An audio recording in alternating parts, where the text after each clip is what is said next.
Livet i skyttegravene var præget af elendige forhold. Soldaterne boede i smalle mure og kolde kløfter, hvor de ofte var våde i dagevis. De sov på jorden, nogle gange i vand til anklerne, og måtte finde sig i regn, kulde og sygdom. Som skyttegravsfod, en smertefuld infektion, der kom af fugtige støvler og kolde fødder.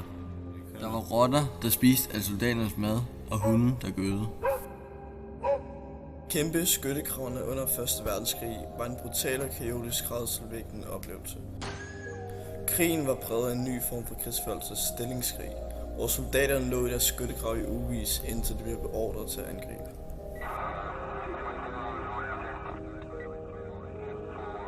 Skyttegravene blev brugt til at beskytte soldaterne mod fjendens kugler og artilleri. Soldaterne kunne skyde mod fjenden fra skyttegravene, og der blev ofte sendt bølger af tropper over det såkaldte ingemandsland. Det er området mellem fjendens skyttegrav.